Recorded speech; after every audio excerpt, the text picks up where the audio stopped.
ব্যস্ত শহরের মধ্যে চাঁদের আলো সত্যি অনেক স্মৃতি মনে করে দেয়। শহরের মধ্যে চাঁদের আলোটাও কেমন জানি যান্ত্রিক। এই চাঁদের আলো যদি গ্রামে হতো তখন এমনিতেই মনটা ভালো হয়ে যায়। অথচ এখানে চাঁদ দেখতেছি অনেকক্ষণ সময় ধরে, কিন্তু মন ভালো হওয়া তো দূরের কথা, চাঁদের আলোর নিচে এই শহরটাতে কতটা অশান্তি, কতটা যন্ত্রণা, কতটা কষ্ট এই শহরের প্রত্যেকটা বিন্দুতে বিন্দুতে। তাই শহরের চাঁদের আলো না সত্যি মলিন, গ্রামের মতন না।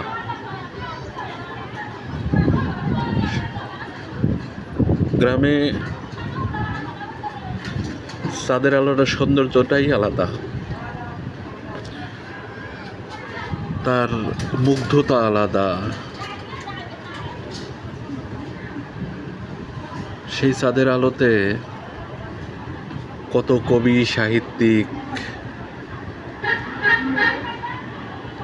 কত ধরনের গল্প, উপন্যাস, কবিতা একের পর এক লিখে গেছে। আর এই যান্ত্রিক শহরের চাঁদের আলো সেটা মানুষ আসলে কখনো ওই আকাশের দিকে তাকানোর সময়ই পায় না। এরকম একটা চাঁদের আলো, চাঁদ, এই অনুভূতিটাই নাই মানুষের মধ্যে। শহরের মানুষগুলো প্রতিটা সময় যান্ত্রিক,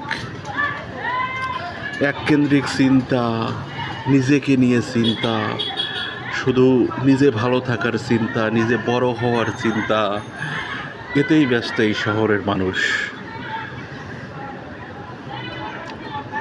দেখেন, উঁচু উঁচু অট্টালিকা আছে, অসংখ্য মানুষের বসবাস। বলতে পারেন যে এই মানুষগুলোর মধ্যে কজন আছে এই চাঁদটার দিকে তাকিয়ে আছে? কেউ নেই।